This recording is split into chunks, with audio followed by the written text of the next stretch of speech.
in the trust that most judges and officials tell us that doesn't exist. So I'm here to actually be the contradiction to that today. So this is some of the juicy stuff that I found for you.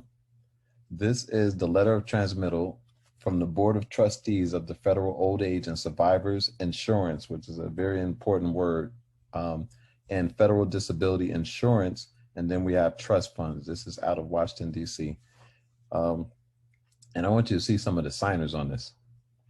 So it says, we have the honor of transmitting to you the 2019 annual report of the Board of Trustees. So this lets us know that there are trusts. We're not crazy. They do exist. Of the Federal Old Age and Survivors Insurance and Federal Disability Insurance Trust Funds, the 79th such report, respectfully, Stephen T. Mnuchin, Secretary of the Treasury. That's where those funds are. And managing trustee of the trust funds. So, you know, we're not as crazy as they make us out to be. This is real. And as you see, it's wet ink. R. Alexander Acosta, Secretary of Labor and Trustee. I spoke about this before on a live. This system is propped up by our actual labor. And that's why the Department of Labor is so important. So this is the Secretary of Labor right alongside Stephen Mnuchin, who's the Secretary of Treasury. And he's also a trustee. Then you have Alex Azar, Secretary of Health and Human Services. So, you know, again, they're talking about us. You have Nancy A. Berryhill, Acting Commissioner of Social Security, and she's also a trustee for the Social Security, which lets you know, yes, it is a trust fund. Here we have 2 vacant spots for the trustees that haven't been filled, and they're saying that's why a lot of our discharges that have been being sent to the Treasury have not been being taken care of, because a lot of these slots actually right now are vacant, and that's what's let us know that we're going under a reorganization and a currency reset. We're currently in the eye of that right now. And this is the Deputy Commissioner of Social Security right here, and acting secretary for the Board of Trustees. So this is a very long report. I think, let me see if I can put this in the chat for you guys if you want to go ahead and grab this for yourselves. So go over here. All right.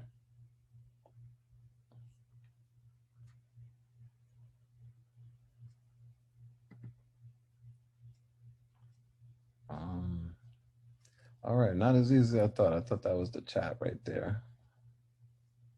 Trying to drop this in the chat for you guys. Okay, here we go.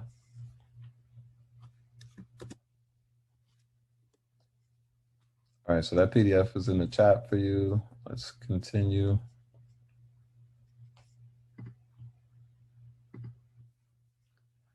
All right, so we got that.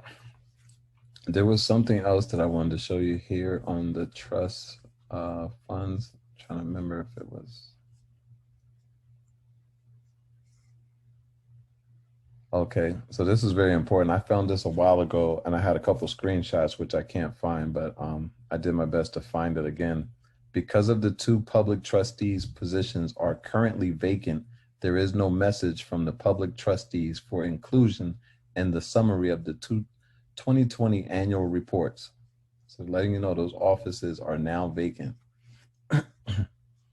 Who are the trustees? There are 6 trustees, 4 of whom serve by virtue of their positions in the federal government: the Secretary of Treasury, the Secretary of Labor, the Secretary of Health and Human Services, and the Commissioner of Social Security. The other 2 trustees are public representatives appointed by the President. So that would be number 45. Subject to confirmation by the Senate, the 2 public trustee positions have been vacant since July 2015. Look at that. All right, so we're gonna go back up to the top because I think there was something I wanted to show you here. And I think it was just this, but we already found that again in the other PDF there. So I'm just gonna keep moving around. I just wanna move this out the way. And Well, all right, maybe I'll go, what's that other one? All right, I'm gonna go here first. um, so basically we were talking that the cult certificate of live birth and the social security account number all have credit in it. They all have credits. So this is the proof. A lot of this is about not just making claims, but about having the proof to back it up. So of course, Title 11 is your bankruptcy code. And just after, I guess, maybe the last month or so of me being in this bankruptcy code, helping others, um, I was able to figure out that this is actually where we belong. We're supposed to be here because what happens in bankruptcy is the trustees are there; they're already working for you, and not only are they working for you, but the fact that there are trustees means that there is a trust. And of course, they may call you debtor and they throw you off a lot by that. But if you're there in bankruptcy and you went knocking on that door, of course, you're the beneficiary in the bankruptcy proceedings, which ends up in liquidation.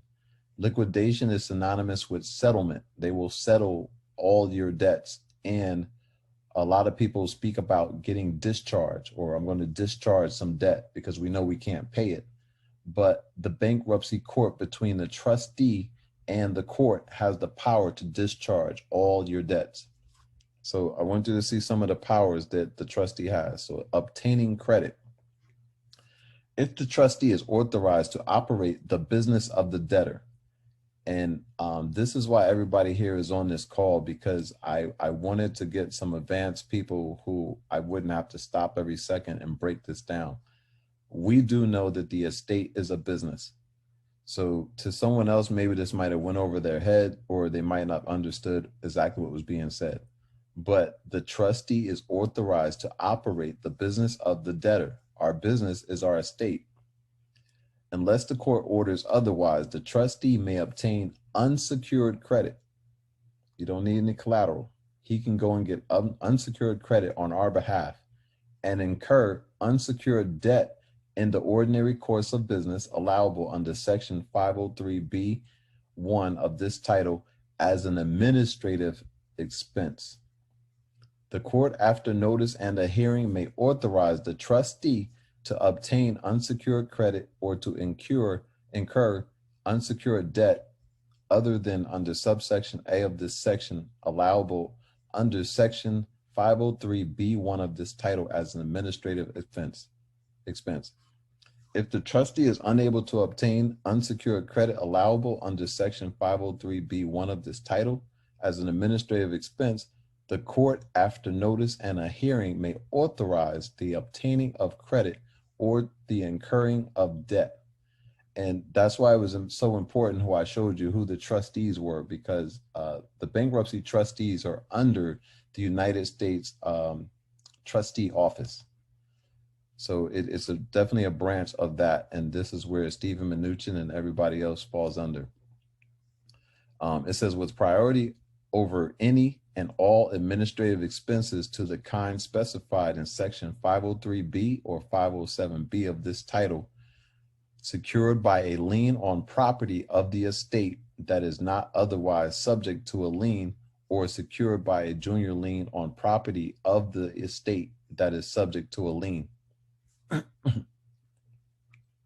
So this is something else I guess I'm going to put in the chat for you. This is this is really important right here. Let me see. Subsection F, except with respect to an entity that is an underwriter as defined in Section 1145B of this title, Section 5 of the Securities Act of 1933, the Trust Indenture Act of 1939. So again, this is admitting right here, we already knew that there's trustees available so that there is a trust. And that's where this falls in. And we know that we're dealing in securities when we see the word credit. And any state or local law requiring registration for offer or sale of a security, or registration or licensing of an issuer of, underwriter of, or broker or dealer in a security does not apply to the offer or sale under this section of a security that is not an equity security. So that was a really powerful find. I think I just found that might have been 2 days ago, um, to just make sense of what we were doing in the process, instead of just speculating. There's so much speculating when people are teaching. We're just saying things and say, well, it makes sense, but we don't come with the proof. So that was important, that I wanted to go and get proof of what we were actually talking about and discussing. So oh, sorry about that. And trying to make sure there was something. Okay, so this is where we're going to go. Being that I've just showed that the credit is ours, the trust is ours, we're the beneficiary, the credit belongs to us. This is what I wanted to show you. So now that we know our role and know who we are, we have the power to bring businesses into bankruptcy court for them not settling our debts for us. They take our instrument and they don't give us any credit, and we're stuck paying the bill. So I want to show you the power that we have to come into bankruptcy as the creditor. So we drag them in there. This is called the involuntary petition for bankruptcy. The name of debtor, and this you would have to do individually for each debtor you're bringing. This is not an action you can name multiple debtors on. So the name of the debtor would be your lien holder or whoever is servicing your account. I don't know if I would do this for something small. I definitely, if you're doing it for a vehicle, maybe a luxury vehicle, it's 38,000 or higher, it's 100,000. I definitely would do it. If this is a house you're talking about, I would definitely drag them in there under involuntary petition. So this, you would get their tax ID or EIN number, put this here. This is their address, which you would look up on the state of incorporation, wherever they're incorporated. You would use that. This would be their mailing address. So this is the person that you would, who's their registered agent of service. You would put that address there. This is all the principal place of business. You can be found on their filing with the Secretary of State. So location of principal assets of business, if it's different from what's listed above. Most likely you could do, for a business, it's supposed to be chapter 11. I think it could be 11 or 7, but 7 is liquidation, is what you want to liquidate their assets. The debts, so you would be the petitioner in this situation. Debts are primarily consumer debts. You would put that down. Type of debtor, more likely it'd be a corporation or a partnership if it's a law firm. Nature of business, so you would probably put stockbroker. You could put commodity broker or clearing bank. Any one of those would do. So the venue, debtor has been domiciled or has a residence, principal place of business, or principal assets in the district for 180 days immediately preceding the date of this petition. So this is where you would fill that out. Filing fee, petitioner, let me see.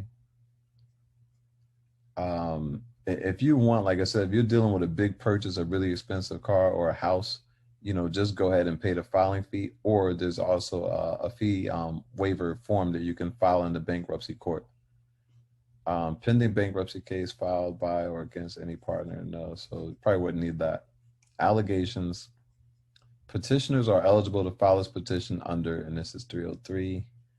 The debtor is a person against whom an order for relief may be entered under Title 11 of the state's code. That's why I said above, I think it would be a Chapter 11.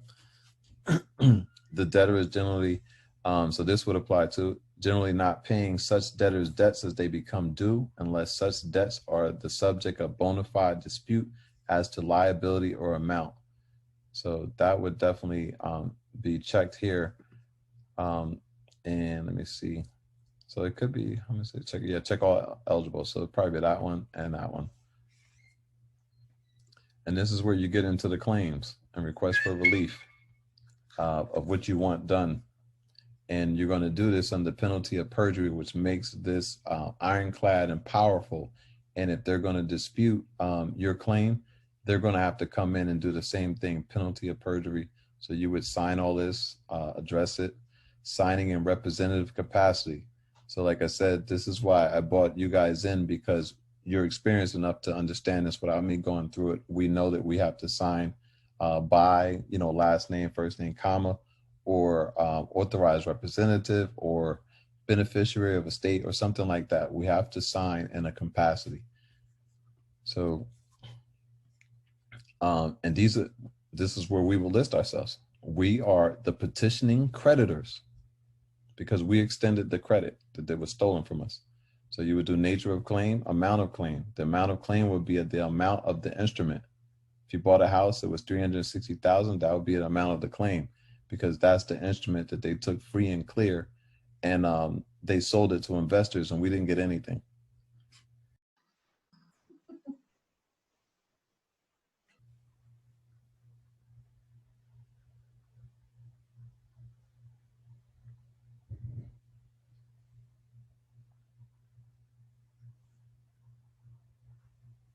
Okay, give it a try.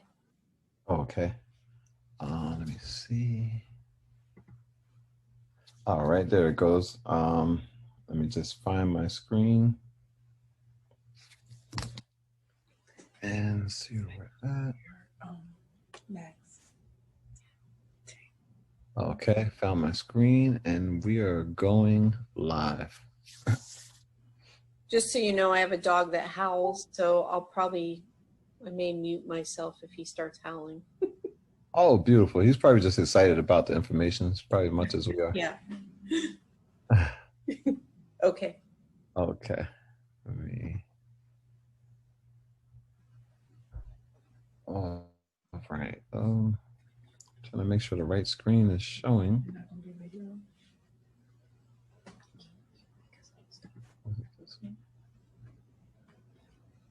Not that one.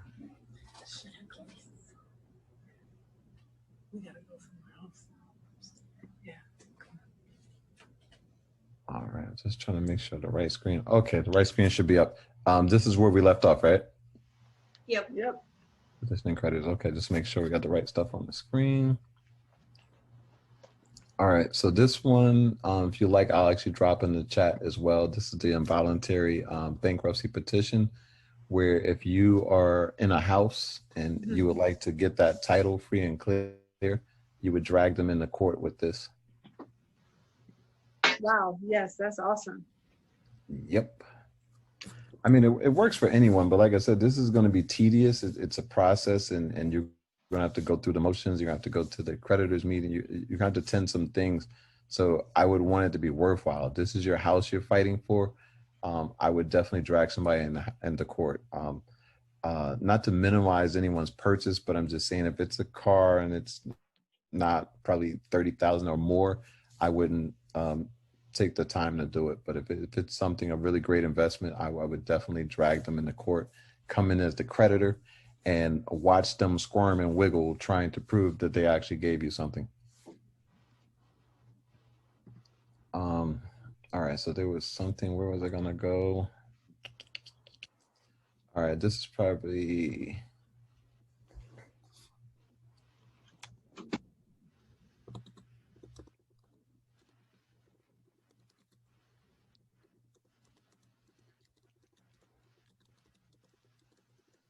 And it's all about the keywords, everybody. A lot of times people wonder, how do I find all this stuff? If you play around and you know the right things to input, you'll always get what you're looking for. So this right here, I'm going to show you all the securities. All the Social Security money is not money that we're putting into it. It's basically they're investing off of our Social Security accounts.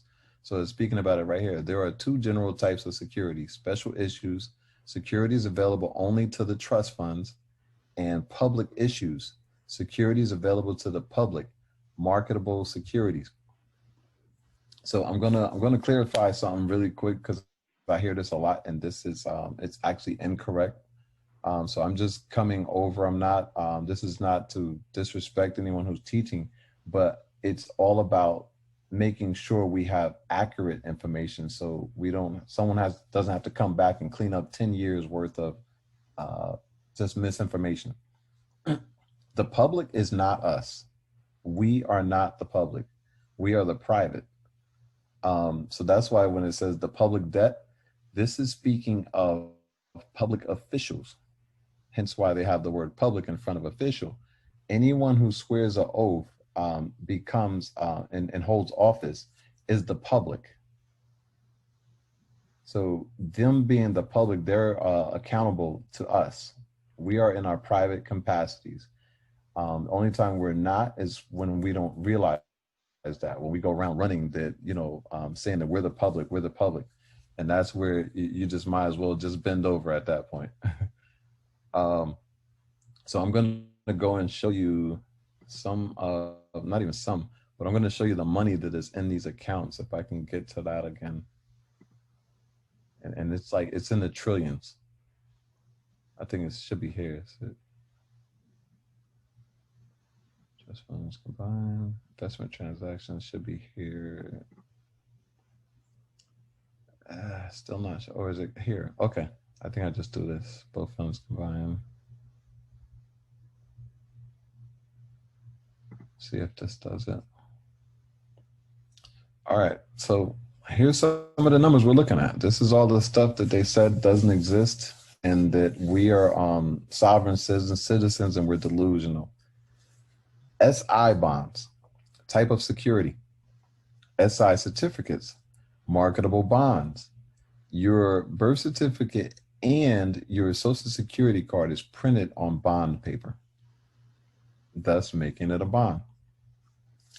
So this is a old age and survivors insurance trust fund. Look at that number. So as you know, this 5 would be a million. So that's 745 million. But this is 2,745,106,933. And then this is in the disability fund, disability insurance trust fund, and then combined. So that is in the 2 trillions again. And this is held at the end of 2018 we're talking about. So I'm just going to assume it should have went up. So this is 2019. Let's see. So actually it's decreasing. But these are the numbers. The trust funds hold special issues sold only to the trust funds. These SI securities are of 2 types: short-term certificates of indebtedness and long-term bonds. The certificates of indebtedness are issued on a daily basis for the investment of receipts not required to meet current expenditures and they mature on the next June 30th following the date of issue. So one thing that we notice when we see date of issue, when you look at your if you look at your license and everything, that's a data issue. Passport has a data issue, but your social security card has one and your birth certificate has one. And more than likely, being because we're talking about social security, we're just going to say the social security card has a date of issue on it. Special issue bonds, on the other hand, are normally acquired only when special issues of either type mature on June 30th. So I guess that's like the fiscal year of it. And this one might be a little hard for me to find. I'm gonna try to wing it with a couple keywords. Let me see.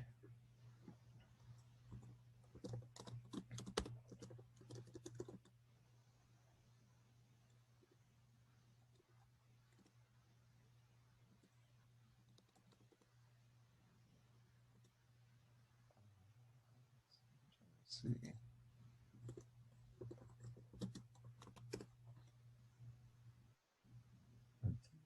This one.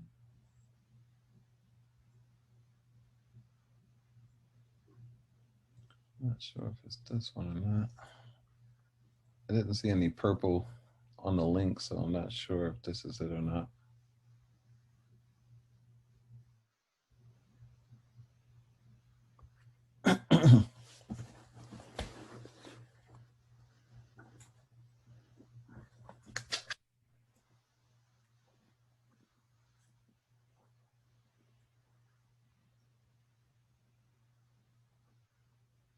Yeah, this one's taking a while to open up. Hopefully, it's something good in there.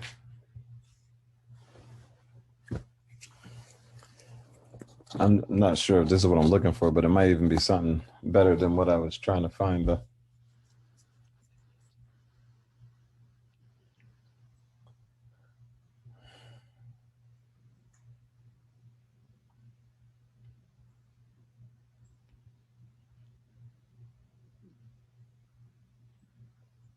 But yeah, it's definitely a large file. Okay, here we go. Um, no, I'm not sure if this is it or not.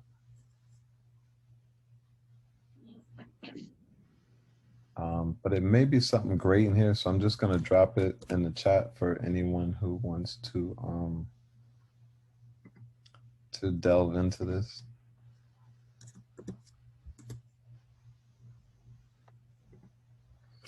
All right, let me go out of here.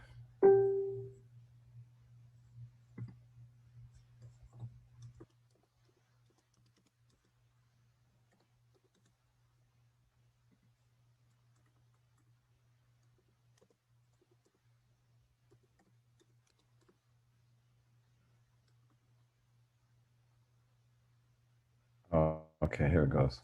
And this is all I'm just tying everything together. Like I said, I hate people, they actually deal with a lot of like conclusions and speculation, and they just, say take it as it is, but this is what it is. So I like to go in and get the actual evidence of it. So this is from public law.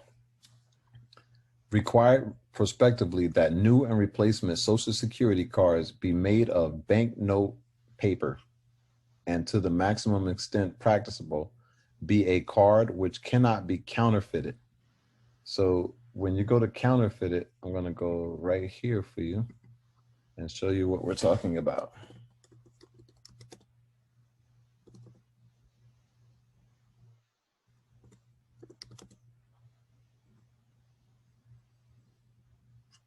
All right. See if it,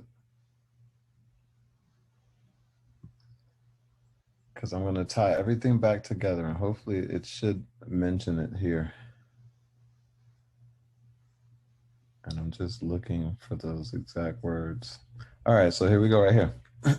So when you're speaking of counterfeiting, of course, you're thinking money, currency. The anti-counterfeiting laws passed by Congress begin rather tersely. Whomever with the intent to defraud falsely makes, forges, counterfeits, or alters any obligation or other, and here's the key word, security of the United States shall be fined or imprisoned not more than 20 years or both. The terms obligation or security include United States currency. So I just wanted you to know that this is talking about securities. In addition to prohibiting the counterfeiting of U.S. currency and other securities, I wanted you to see that that's what we're talking about. To see if there's anything else here good for you guys. All right, so we'll go right back here. So see where did I leave off at? All right, so counterfeited. SSA consulted with the Bureau of Engraving and Printing.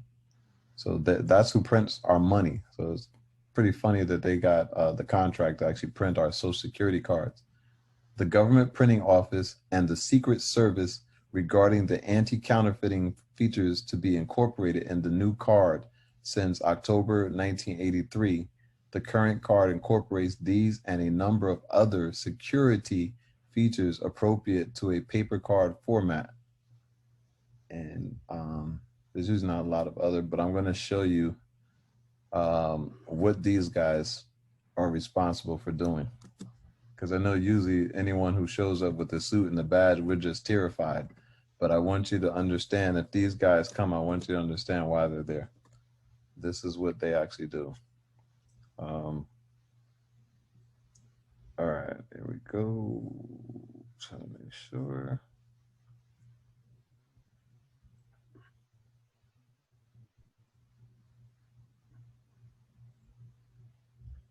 And I'm looking for their about button, which I don't see. Right okay, there. Here we go.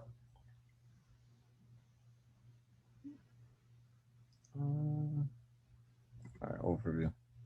The United States Secret Service is a federal law enforcement agency in with headquarters in Washington, D.C., and more than 150 offices throughout the United States and abroad. Established in 1865 solely to suppress the counterfeiting of U.S. currency. Today, the Secret Service is mandated by Congress to carry out the integrated missions of protection and investigations. So this is who, this is what they do. And so, of course, you see the mention of Department of Treasury to the Department of Homeland Security. So Department of Homeland Security protects our borders. So basically, this is, you know, worldwide and everything. The only people, not only just people in the United States or America have social security numbers, people outside of the country has them as well. Sorry about that. So I'm showing you here while I'm tying everything together. What was the other one I wanted to show you?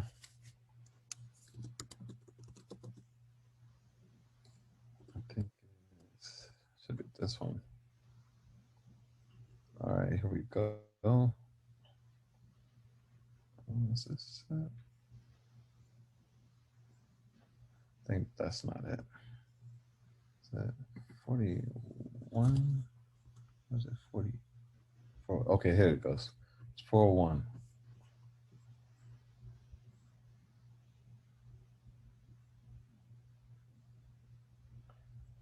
I'm trying to do it under.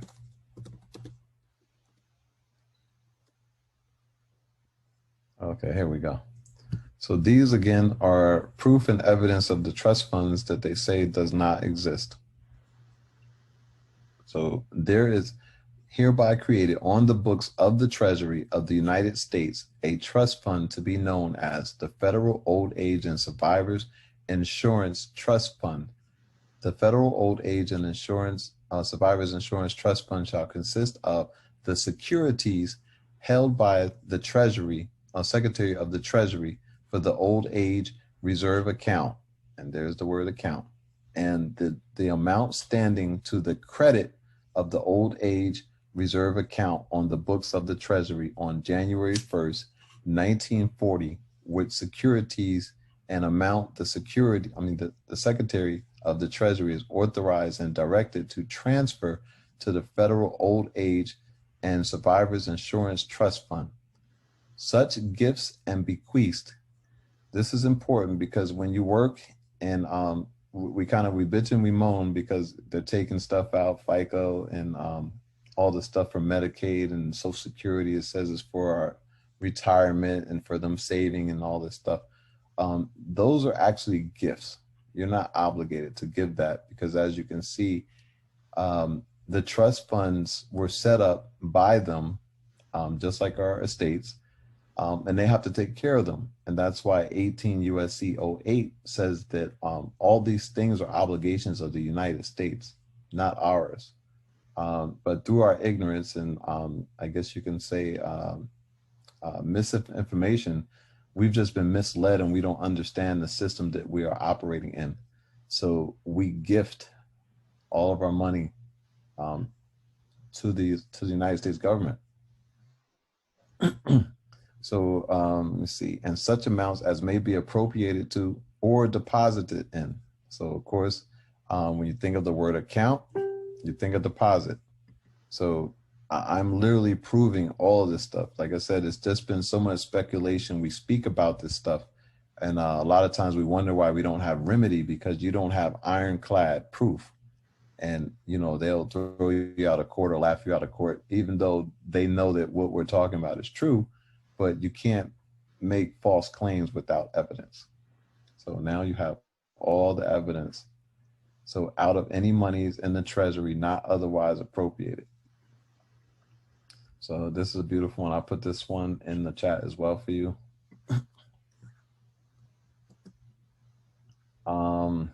Does anyone have any questions so far? Sometimes I know it's good to stop and ask that. Or if not even questions, is there anything that someone wanted to point out or? No, I'm just happy to see it for real in real time. That's definitely really a good feeling. to have the codes to support what we know is true. Yes. And if they have this fund, why is everybody indemnifying themselves and bonding themselves when it already exists within the Social Security card and bond? Well, because that's how this system is set to operate. This is literally the movie The Wizard of Oz, Mm-hmm. where the government is using technology and a lot of things that we think isn't capable in this physical world. So that's how we're so easily misled. To think about it, when someone's shooting a movie and they go and they close off everything and they put up all the props and they have fake explosions that sound real, that doesn't burn stuff up, or if it does, you know, they have fire extinguishers. They put all this out. They have green screens. They have all this stuff. They shoot the news on green screens so they can make anything appear real, just like in a movie. Yep. The thing is, society thinks that news is real and that they report real news, and they wouldn't do anything like that. They think it's just beyond or outside of, like, why would somebody go through all that to do that? And all these people be intricately working together. They just think that's impossible.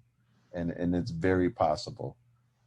So we can be tricked and deceived, just like in a movie. Everything we watch in a movie, when we clap our hands, we see the great special effects, and they win awards for this. They can do this with crisis actors, fake blood, splatter packs, where somebody gets shot with rubber bullets and it's going to splatter. Yes, I saw real blood. You know, don't tell me it was fake. I was there. I've seen it. Yeah, you've seen a bunch of actors. That's what they do. They act. Yeah. So this system is basically, it's the Monopoly game. It's Unbelievable. You got that right. Unbelievable. Yeah, I mean, to even rub your nose in it, when they came out with those new bills, they made them the colors of Monopoly. Some were blue, some were pink, some were yellow. Yeah. So somewhere there's that guy with the mono, I forgot what that's called on his eye, the mono, I forgot the Monopoly guy, the old guy with the mono, is it a monogram? Yes. Mono? Yes, the monocle. Yep. The monocle on his eye. He's somewhere laughing. I don't know if that's one of the Rockefellers, David Rockefeller or somebody, but yeah, the game is hilarious. But without it, like, it's almost a necessary evil. Without it, what would we really be doing? What would humanity be doing if we didn't get on the treadmill every day and believe we had to work to pay off debts? Yeah. I mean, if you think about the monocle and the third eye and people like the Rockefellers, that's probably why you always see stars with their eye covered, because, you know, it's the part that we're missing every day to see the truth, you know? Mm-hmm. And it's so hard waking people up to what's really going on. And I think a lot of it is the mind has been made into a very, I guess, like they said, a minor thing. It's almost like a child. And no one wants to conceive or process that we might have been greatly manipulated or deceived. They say a little girl will save Correct. the world. Exactly. Yeah, so, you know, nobody wants to believe that. And it makes me think of, you know, in our following, these are movies we all should have watched. But when you think of The Matrix, and being that my, I guess my mind is being expanded, so I get to see duality in things. There's no such thing if you watch a movie and this guy was terrible, you know, he was a villain, or he was the bad person, or he ruined it. You have to look at it from both sides. So you got Cypher set Morpheus up. He set them all up. And he said, just take me out and I don't want to remember any of this. Mhm. Everybody remember that? Yep. That's Yeah. like Bane. That's like Bane in Batman. He was painted as a bad dude, but his principles was actually not that bad. He was a good guy. Yeah. Yeah. Yeah, so you have to look at the duality in everything. And now I'm able to do that. There's no, you can't look at something and say that was 100% evil or that was 100% good. I was just explaining this the other day. If if you're a parent, there's two parents. One loses a son because one son killed the other, and then you have one is going to go to jail, and one is dead, and both of those parents are going to grieve. But let's say the one who killed the other one was defending himself from a bully who just kept bullying him or just tried to kill him. Because he killed that other guy, is he evil? No, he's using deadly. He was defending himself against deadly force. Mm-hmm. So that's what I'm saying. If you we have to be careful how we judge things because everything is a coin. There's heads and tails, but it's actually the same coin. You're holding it in your hand, but depending on how you turn it, it's either going to be heads or tails. Mm-hmm. Yeah, every experience that we have here is really a lesson or exercise to bring us closer to having that mind shift and growing as a universal community. It's not meant to be a bad or a good thing. It's just meant to be a catalyst to help you grow. So, Mm-hmm. yeah. And I'm glad you said that. But I almost feel like not enough people seen this movie to relate. But Mm-hmm. how many people on the call have seen V for Vendetta? I have. I Anyone? have. No, I haven't seen that one. You haven't. I've Definitely seen it. worth the watch. All right. Especially I now though. haven't seen it. You have seen it? Okay. I think you have the mind shift is when you are sitting there, like I'll notice myself sitting watching Trump talking on TV, or I'll see things, but I see things from two perspectives. Like I hear what he's saying to the public, but I read between the lines and understand the message that he's sending out to the private. Mm-hmm. So it's really just an exercise in getting yourself to have that mind shift and see beyond the words. So Exactly. Because this is what I've been saying to people, and I've been getting in arguments and fights, and I have to try to eliminate that. I can't get caught up and sidetracked arguing when I realize it. I'm the fool for arguing with the zombie. If I know that they're a zombie, why am I trying to convince them otherwise? Mm-hmm. But the thing is, Trump is he's almost like a necessary evil. He came before they put him into the presidency. He went, I guess, in training, and he was an actor. He was on The Apprentice. Yep. Similar to Ronald Reagan. Yes. They weren't war heroes or veterans. These were actors. Whatchamacallit? Schwarzenegger. Same thing. Not president, but governor. But why would you let a actor be in politics? Because it's the only thing that the human mind can relate to, because it's so subliminally programmed by television that the mind has been changed. If you look back at our grandparents and great grandparents, they didn't think the way we did because all they had really was radio. But that flashing in the television set and that subliminal messaging has put people in a place where they can only like conceive things if the golden calf is saying it or the TV box is saying it. So there's been a complete like zombification of the human mind, whereas only it's kind of like when I was in college, I went to see this hypnotist and everybody was so excited when I went to the University of Connecticut, and they were like, come be hypnotized, find out about your past life. And it was like the hypnotist did his thing, and I looked around and 95% of the people were asleep, and I'm sitting there like, what's wrong with me? Why am I not asleep? And I looked at the other people and we just kind of shrugged our shoulders and were giggling, but we were also upset that we weren't put to sleep. This is the same kind of group of people that are here today. These are the people that can't be hypnotized by these actors. They see the truth for what it is, so they read between the lines. Mm-hmm. That brings me into another thing, and I'm glad that, you know, like I said, I wanted a certain type of mind on the call, and it's no offense to the newbies who are right where we were when we first started, but sometimes you know you really have to advance. If a certain crowd is going to restrict or reject what you're trying to say or teach, you know, it's of no benefit to anyone. So I wanted to get with forward-thinking people, where you can let them know. And I'm glad some of us on the call are older and some are younger.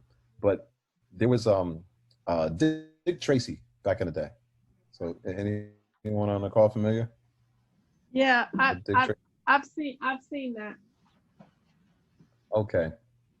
So this is what I want to point out, and I also saw this for some of the younger people who are here. This was in it was in the Avengers movie. I'm trying to think which one, where they went back in time. Mm-hmm. I don't know. Hmm.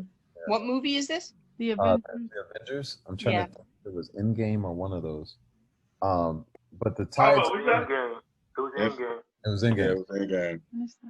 Okay. So this is funny how they show you that in movies, and I want you to understand this. Back in the day, I think Dick Tracy might have been in the 40s to 50s. Yep. Us looking back and believing what they taught us, that technology was very limited at the time, and that was the top and the best of the best that we had to offer. But you look at Dick Tracy, he was wearing an iWatch. Yep. He was making phone calls on his watch, but he had it hidden under his, you know, his raincoat. So the same thing where we think that they only had radios, not TVs and stuff like this. I believe that technology and more existed, and just as today, stuff is being hidden from us. I think we are a laughing stock for still flying through the airport, you know, literally trying to get to board your flight, to fly somewhere for 14 hours just to get somewhere. I'm quite sure, and I figured this out a long time ago, when people always say I spotted a UFO and we think there's some aliens in there. I believe it's actually us. It's actually military. It's some of our governments, probably the Rockefellers. It's all of them. They're on technology that most of us couldn't fathom. Yeah, you're going to find most of your stories if you watch Marvel comics and stuff, even like YouTube videos I watch, they'll literally tell you about the process, in, you know, how things are, how they're evil, how they're good, how the process works, and how to file paperwork. All kinds of stuff is all hidden in those. You just have to be able to read between the lines. Oh yeah. They also showed how, and this is very true, how after they ended the regime in Nazi Germany, I think the Third Reich, I don't know if I'm pronouncing it Right. right, the Third Reich, they bought those, a lot of those scientists, a lot of doctors and everything, they brought those to the Americas and hid them. Yep. Yeah, and the first Avenger, the Captain America movie. Yep. Hell Hydra. So, you know, that was one of the references where they were saying Hell Hydra, and they were showing how there were like double agents, even in the Shield. Shield had like double, triple agents, and a lot of that was going on during the Cold War. So a lot of people were charged with espionage and stuff like that, and to the communists. But right now, today, we are living or transitioning in. I think it's a little of both, into communism. And this is what I was speaking about earlier, that there's duality to everything. So at the same time, I'm applauding that this government is in the midst of people who have lost their jobs. There's high unemployment. They can't pay for their houses, can't pay for their cars, utilities. And Trump has literally suspended all of that. And I'm thankful for that, because it's removing suffering from the people, because that's one of my highest regards is compassion for people and suffering. But at the same time, that socialism, we're being taken care of. The whole 600 a week for unemployment, the 1,200 for the stimulus, um, working from home remotely, you're home with your child the way it should be. But at the same time, they're priming us for socialism, which is going to end up being communism. Well, yes, the basis of the republic that was written by our forefathers was not to be a burden to your fellow man, but to rule oneself as your own government and kingdom. But there's very few of us who even, like people sitting here today in this group. I mean, most people know that, but you can never convince those that are hypnotized that that exists. They literally think you're crazy. Mm-hmm. Yes. Yes, they do. So, Definitely. I concur. That is the truth. yeah. So that's what was important about, like I said, why I invited the people that I invited on the call. Like I kind of handpicked and sorted through, and I wanted a certain mindset because you can never have growth without people who are willing to have open mind and accept and to be able to use your not your intelligence, your imagination.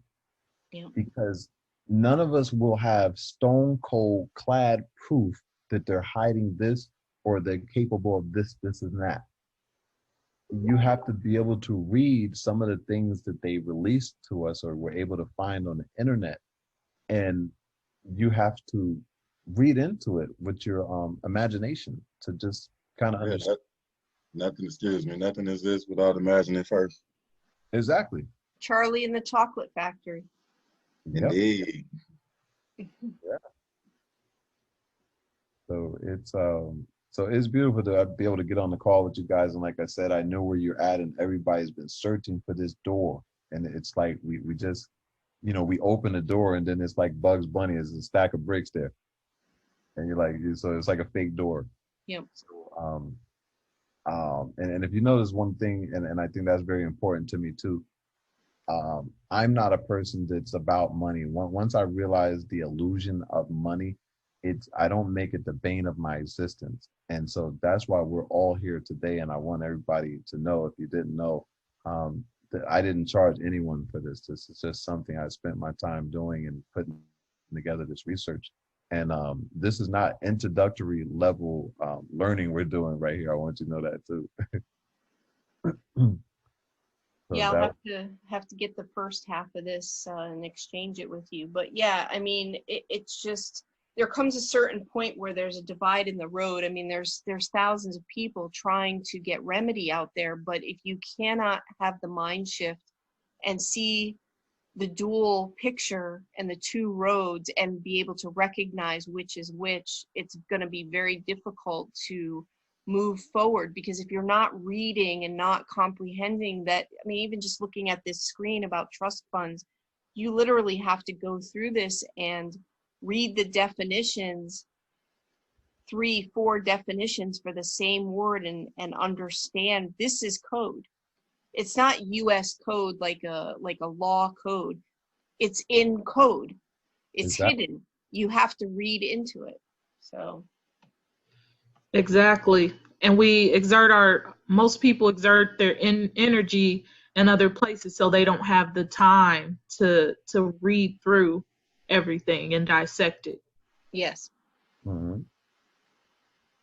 And that goes back to some of the importance of it, is that a lot of us are afraid, and I guess probably because they've been taken advantage of so many times that people have gotten their money and probably not delivered or came through.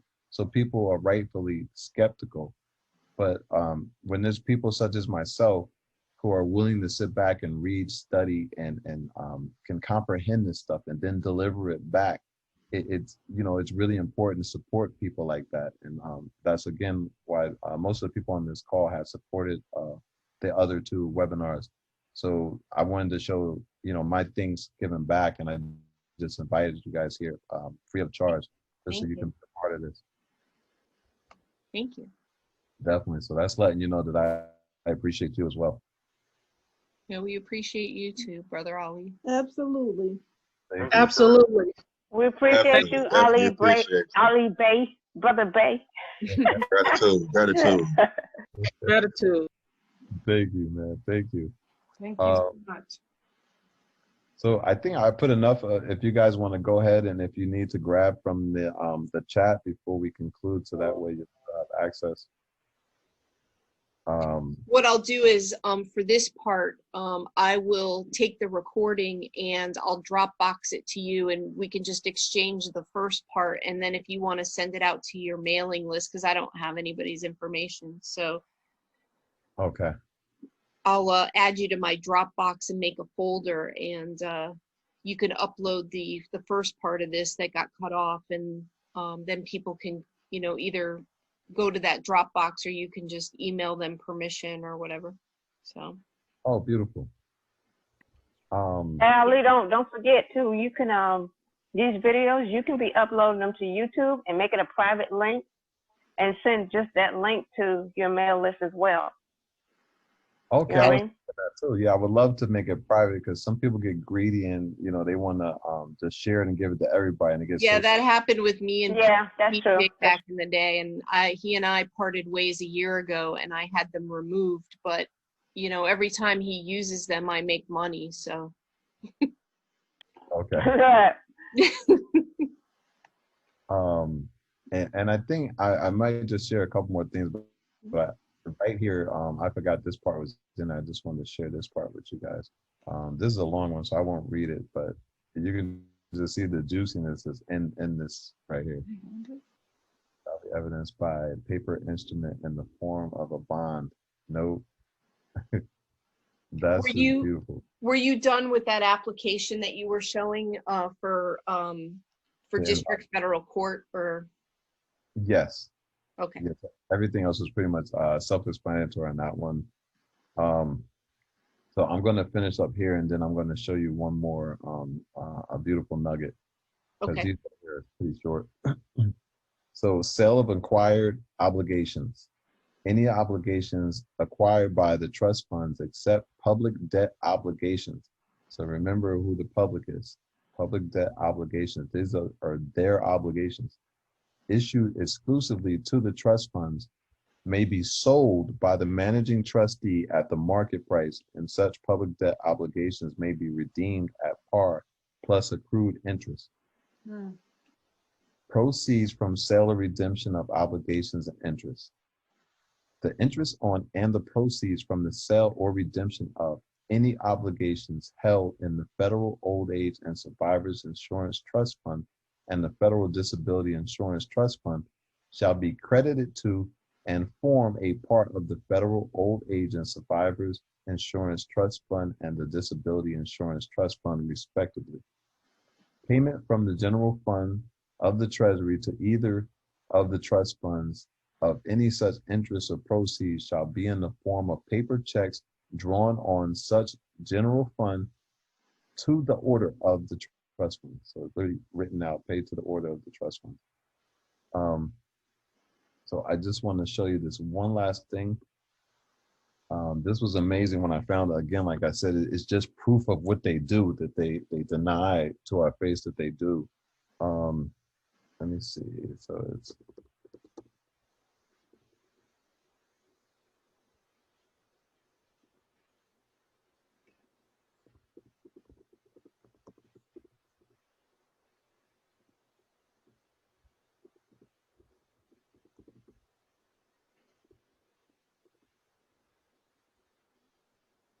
All right, so this right here is a beautiful nugget.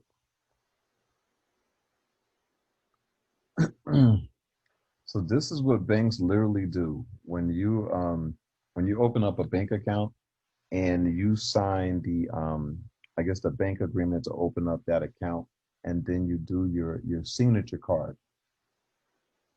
And when you sign that little, they got it on that keyboard now. You sign, they say here, sign here, and put your signature and your social security number and stuff goes in.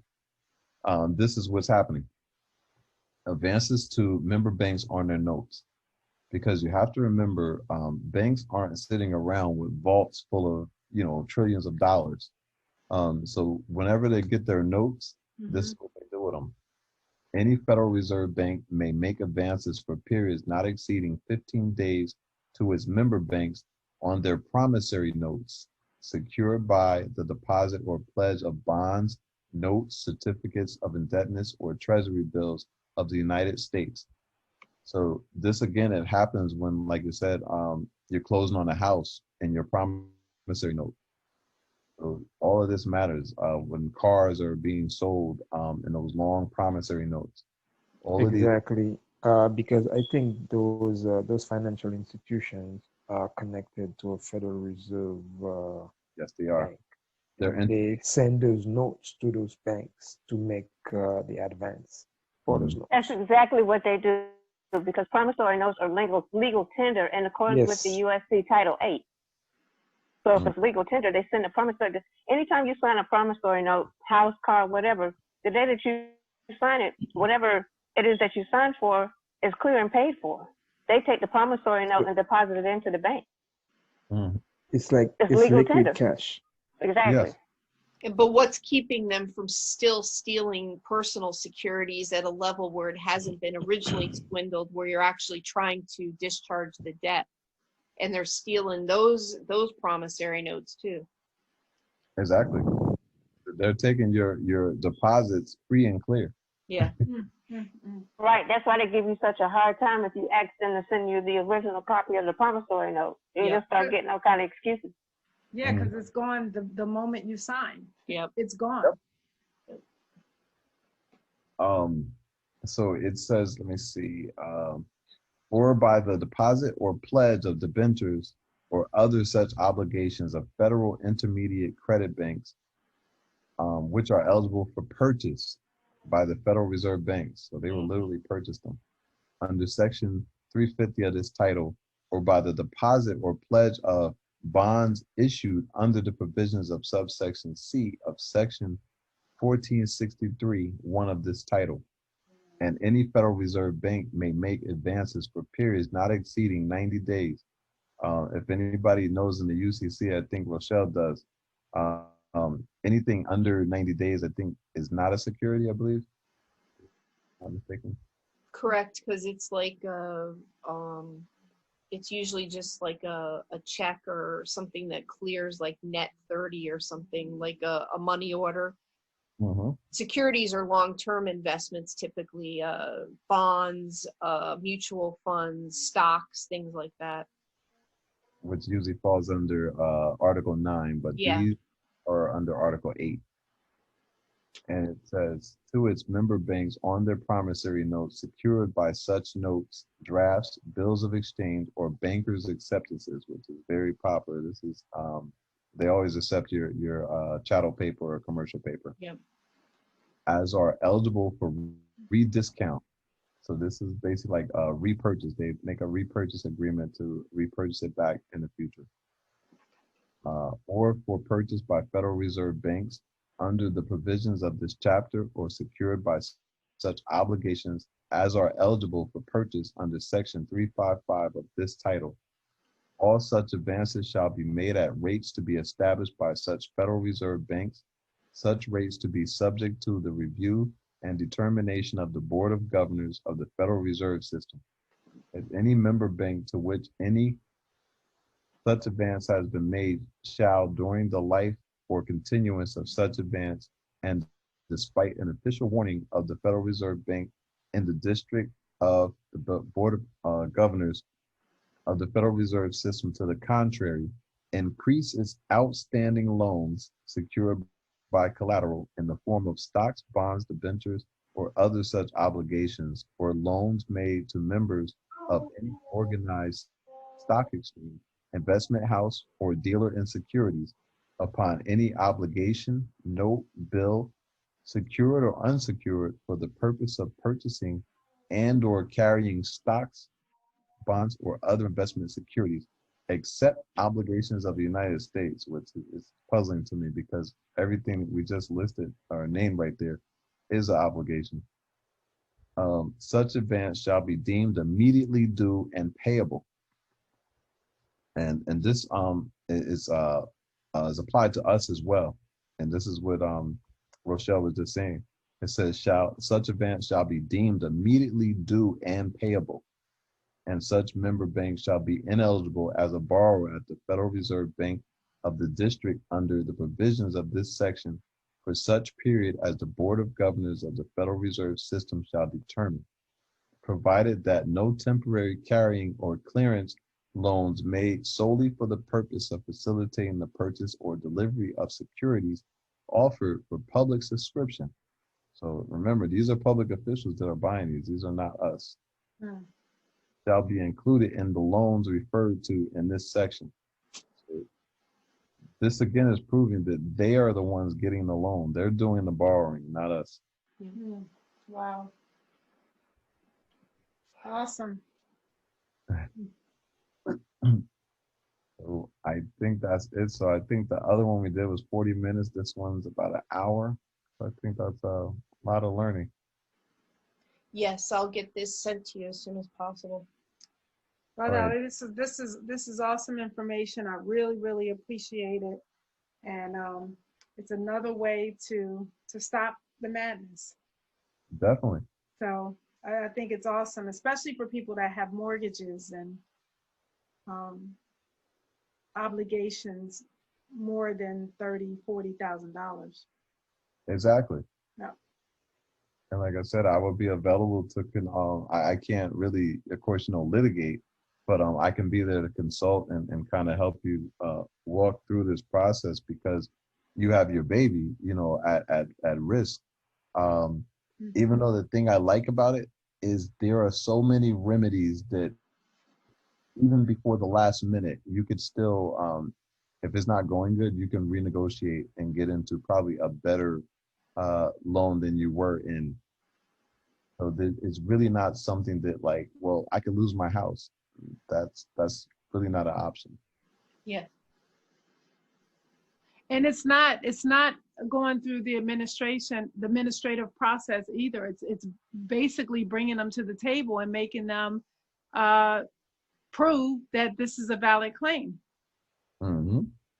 That is and something that can be done probably a lot quicker than going through the debt validation process. Exactly. Yeah, I don't even see the debt validation process as anything but just an honor system to get the formalities out of the way, the handshaking, and then you get down to business. You know? Because if you get to this point, you got a certain amount of time to say you have a valid claim or not once you file the bankruptcy. And they're never going to come to the table and argue that. Exactly.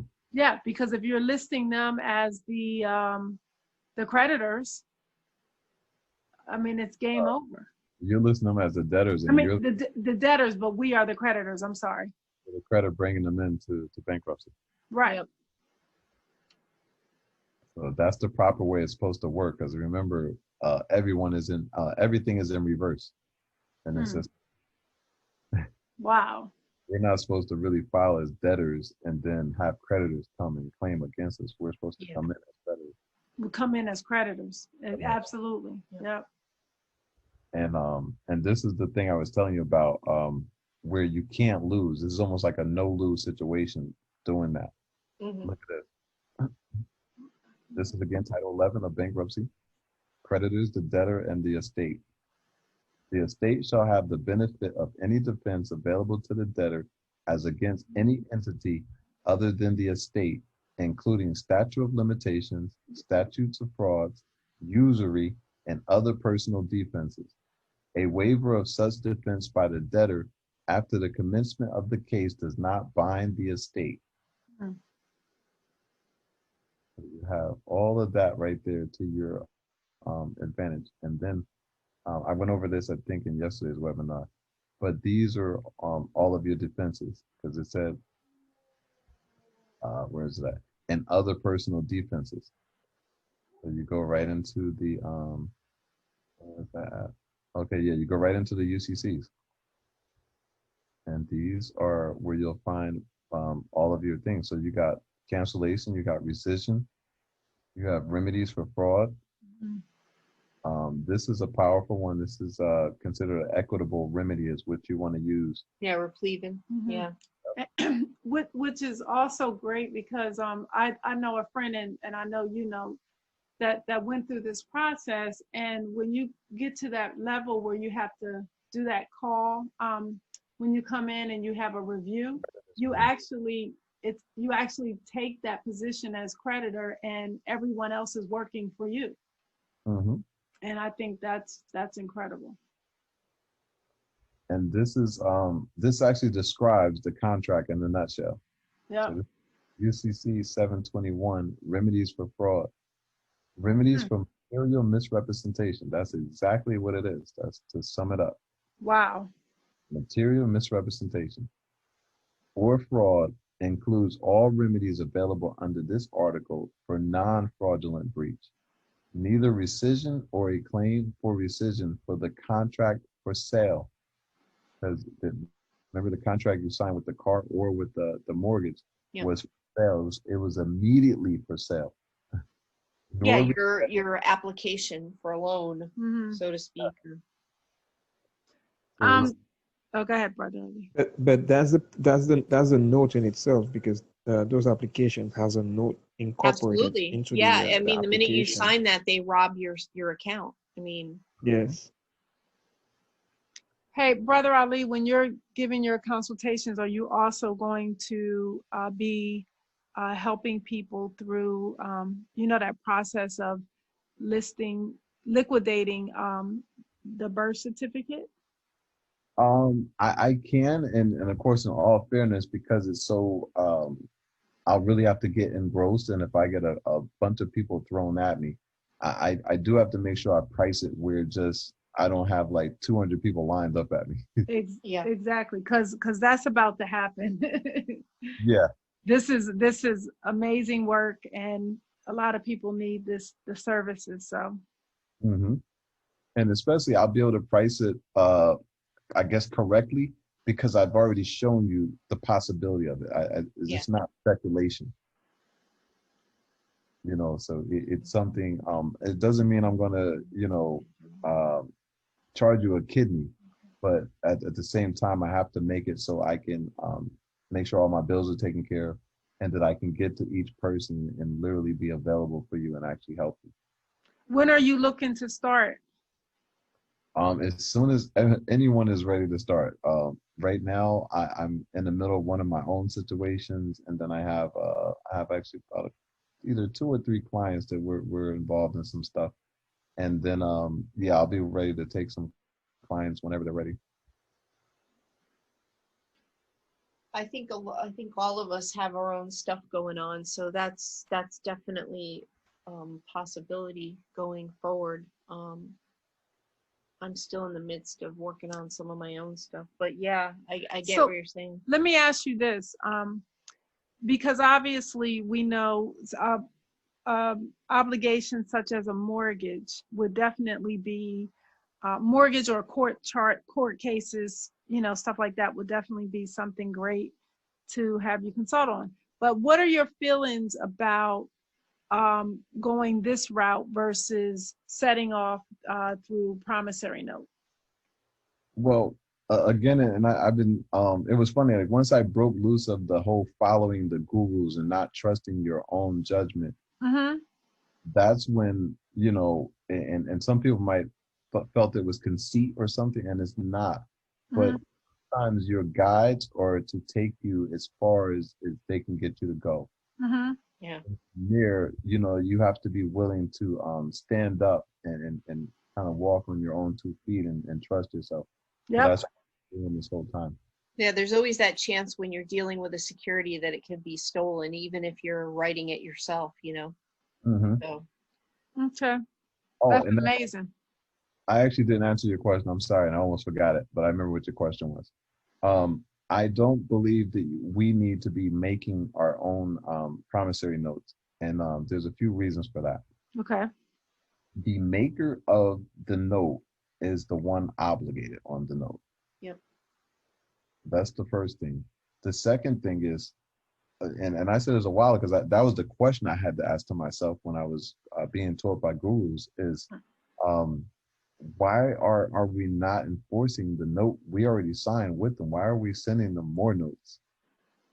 They already owe us on the note that we gave. Exactly. Wow, I didn't think about that. Exactly, man. Yeah. Exactly. We don't need to create Good any. question. I found that really strange because they already have a security, which is a marketable asset, a financial asset. They already have it. Why are we making an extra one to try to offset Right. any type of debt that they're claiming? It doesn't make any sense. So it's They really already about have it. it's really You don't about have to enforce enforcing that the one. one you have already, because that, you know, if they're abusing that security, then that's when the IRS and the Treasury need to be brought in, you know? Yes, but see, the thing is the way I'm showing it, which is correct, because all the words we use and all the everything that we're trying to accomplish is we're trying to discharge some debts by either using certain tax filings or different things, correct? Correct. So this process, which again, I want you guys, you're going to have to really get the information from the other videos.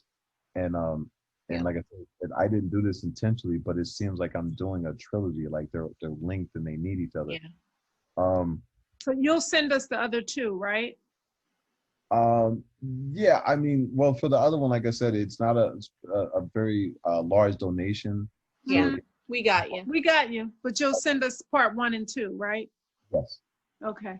So here's my last question, because when you think of the word bankruptcy, you know, and using bankruptcy as a way to set off or get rid of the debt, what other things come along with that? Because you're declaring bankruptcy, so you can't just declare like a house. I mean, isn't that a whole process within itself, like all your debts and things like that? Yes. Yes. Okay. Because I mean, go ahead. I'm sorry. Think of it like this, right? Mm-hmm. And this is why I like the bankruptcy court. People will be arguing the whole, and I might quote it wrong, but I think it was Article 10, Section 8, something of the no debt should be payable except for in silver and gold coin. Yeah, it's absolutely. Isn't that what we've been talking about? Yep. Yeah. Yep. All right. So this is what I like about doing this process. We don't have to force it like everybody else. It'll be a circle hole and we have this square peg and they're like, no, just kick it. It's going to splinter, but just push it in and force it. You know, that doesn't make sense. Yeah. Here, you're in the Court of Bankruptcy, which is a federal jurisdiction, which is Article 3 jurisdiction. Isn't that unbelievable? That's amazing. Yes, you're in the right spot. This is the right door. And we never even think about it like that, but we're right where we're supposed to be. Yeah, I've been in federal court twice, and it's so different when you walk in there as the plaintiff. They just welcome you with open arms. They treat you as the living man when you walk in. Yeah, it's our common law court. Yes. Yeah. And the reason why it makes sense is because the whole system is bankrupt. So why are you in state court arguing the validity of you owing or having paid or having something? Yep. When you walk in here, they want to treat you like the Bible and forgive your sins. Exactly. Wow. I love the federal marshals. They're so kind. They really are. Yeah. Yeah, that's really, that's another whole way of looking at it. It is our court. Mm-hmm. Yep. Because since the Federal Reserve, there hasn't been anything of substance, and definitely not since 1933. And we can't even audit the Fort Knox. You really think there's anything there? It's over. Well, I don't know where the Queen's done with it now because I heard she moved out of the palace. But yeah, it's over there somewhere, or wherever she got it. I've heard part of it is in the Philippines as well, and around the time Kennedy was trying to receive it, they killed him. So. Mm-hmm. But any names of entities that they're using, it's a corporation. Like saying the Queen, it's a corporation. The Crown is a corporation. Exactly. Um, and this is of no relevance, but I'm just intrigued by stuff like this. But I think your name is Kaliman. Yeah, Kaliman. May I ask what country are you from, or what nationality? Uh, I'm originally from the island of Saint Lucia, and I Okay. came here in 2010. But I'm in New Jersey, though. Okay. Yeah, All right. I think I'm not too far away from you. I'm in Maplewood, one hop over from Irvington. Okay. I'm familiar with that. Yeah, in Springfield. And Springfield, definitely familiar with that. Yeah. Um, all right. So I think, let me see. I'm going to finish this sentence because this is really juicy, and I'm going to show you a couple more things. Um, so it says the contract for sale, and I'm actually show you this real quick. So the contract for sale includes both a present sale of goods, the contract can be goods, and it says, and a contract to sell goods at a future time. So this is what the car dealership does, and the mortgage broker, because you know it takes about 90 days for the money to come to the table. So he has time to shop it. A sale consists of the passing of title from the seller to the buyer. So this is, isn't this speaking about everything in clarity? Yeah. Mm-hmm. A present sale means a sale which is accomplished by the making of a contract. Remember I spoke about that? You Yeah. don't want to be the one making the contract. Now you're obligated.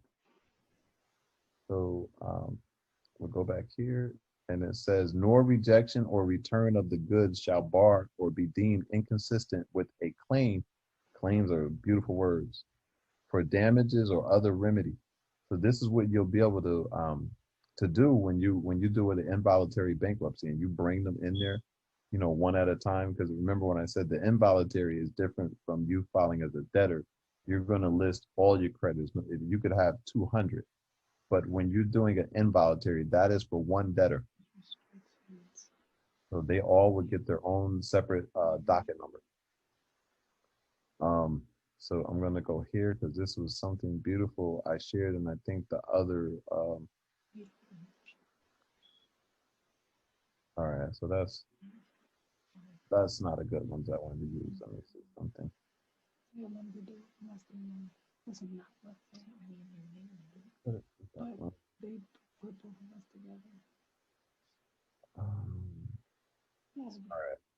All right, let me see.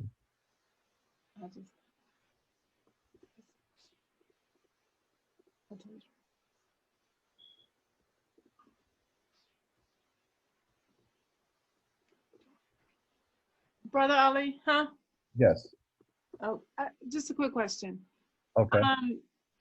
What if you're married and you want to do the bankruptcy for some of your bills per se, you know, or whatever? Say you had student loan that was over the amount that, you know, at a really big cost, and you're doing it, but you're married and your husband makes a pretty good amount of money. Can you still do that? You that's why I was saying definitely the other way would be correct. The involuntary what was that called again? The involuntary bankruptcy petition would be better, because I didn't see any of that on there. But when you're filing it as a regular bankruptcy in like chapter 7, Uh-huh. it asks you to list your spouse, or sometimes it's referred to as a co-debtor. Uh-huh. And you're going to have to expose them, you know, for lack of better words, you're going to have to take their clothes off. They're going to be naked. Wow. Okay. So that's why I like that I'm letting you know about the involuntary bankruptcy. Yeah, exactly. Grabbing them. So this is something I'm going to show you right here. So remember how like we're letting them know that they owe us a duty? Like we're writing them these letters, and we're trying to do the administrative process and stuff like that. So look at this right here. Duty of securities intermediary. So intermediary will be the servicer, to change entitlement holder's position to other form of security holding. A securities and they're calling them a securities intermediary, shall act at the direction of an entitlement holder. Entitlement holder is you, all of you on the call, you're the entitlement holder. So it says at your direction to change a security entitlement into another available form of holding for which the entitlement holder is eligible, or to cause the financial asset. So that's the beautiful word again. Remember, you don't need to create one. You created one and you left it there. So I'm gonna go back over here. All right, so financial asset to be transferred to a securities account. So this is why you're getting that statement. I spoke about this on the other webinar, but that securities account, the evidence of it is the statement that you get every month, because it's an account number on it, and it's named to you, making you the entitlement holder. That's your account, and it has securities in it. Hence why it comes and it always has a positive balance and never a negative. So securities account of the entitlement holder with another securities intermediary. A securities intermediary satisfies the duty. See how they owe you a duty? If the securities intermediary acts as agreed upon by the entitlement holder and the securities intermediary, or in the absence of an agreement, the securities intermediary exercises due care in accordance with the reasonable commercial standards to follow the direction. So direction can also be substituted with instruction of the entitlement holder. So I'm gonna go, let me see if I go here. All right, because I definitely want to show you some really beautiful things. So where are we at? All right, we'll go here. We're gonna go here because I'm gonna show you further proof of what I'm talking about the notes, or they are what they are. Means an account to which a financial asset is or may be credited in accordance with an agreement under which the person maintaining the account, the servicer, undertakes to treat the person for whom the account is maintained as entitled to exercise the rights that comprise the financial asset. So it was something I wanted to go back there again. Okay, so it's credited. A financial is or may be credited. So again, this is what I'm saying. The financial asset is credited to the accountant and given the full balance. So this is why when you ask for a payoff letter, and everything is in reverse, that payoff letter is showing how much they owe you, not how much you owe. So it says, except as otherwise provided in subsection D and E, a person acquires a security entitlement if a security intermediary indicates by book entry that a financial asset has been credited to the person's security account. So this is why I'm saying it's asinine to try to create one. They've already fully credited your account, but you just didn't come in and do something. And I'm going to show you that in the next code. Receives a financial asset from the person, so you did give it to them, or acquires a financial asset for the person, and in either case accepts it, remember, accept it for value, for credit to the person's security account, or becomes obligated under other law, regulation, or rule to credit a financial asset to the person's security account. So they just didn't give you credit, but they credit the account, and it's full of the securities that are just sitting there waiting for you. If a condition of subsection B has been met, a person has a security entitlement, even though the securities intermediary does not itself hold the financial asset. Even if they sold it, still have one. If a securities intermediary holds a financial asset for another person, and the financial asset is registered in the name of, payable to the order of, or specially endorsed to the other person. And this more so talks about the, I've seen this on mortgage notes. It probably happens on the vehicle note, but I've just never seen one after it's been endorsed.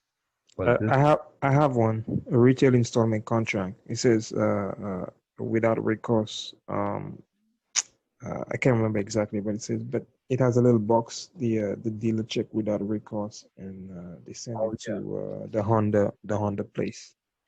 I mean, I think Honda Financial Services. Oh yes, that little box is the assignment box, and all contracts are without recourse. They're called without recourse contracts. Yeah. Um, where was it? Holding directly rather than respect to the financial asset. Issuance of a security is not establishment of a security entitlement. So let me go right back here and show you what you're supposed to be doing.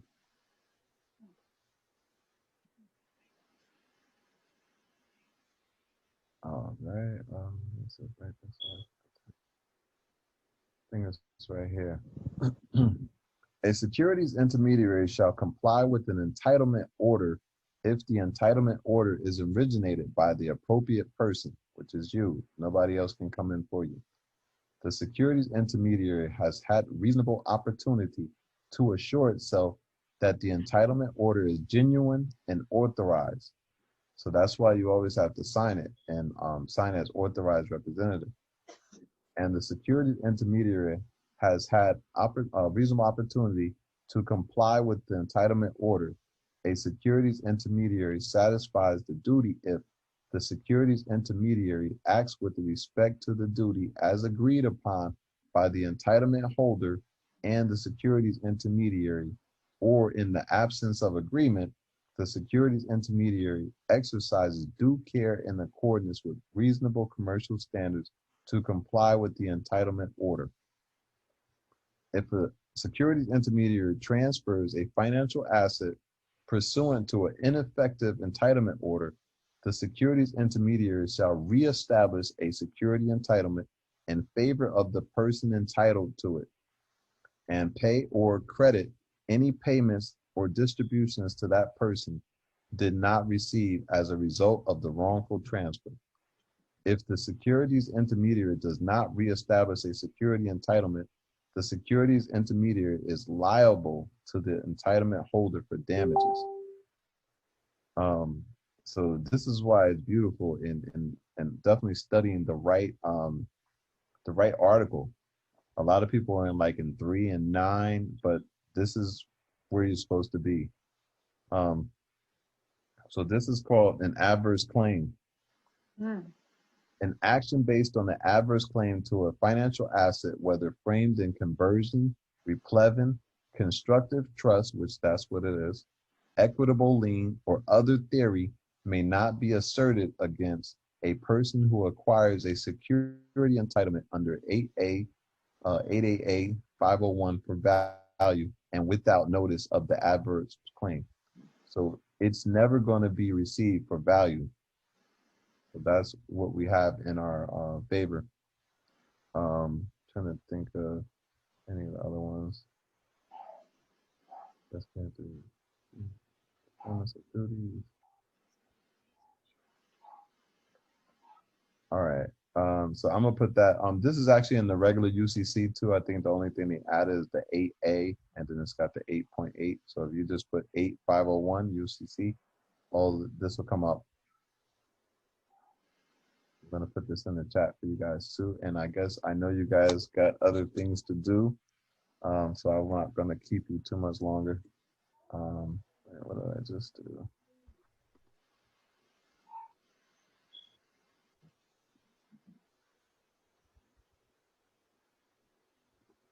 All right, yeah, I'm just throw this in the chat for you guys.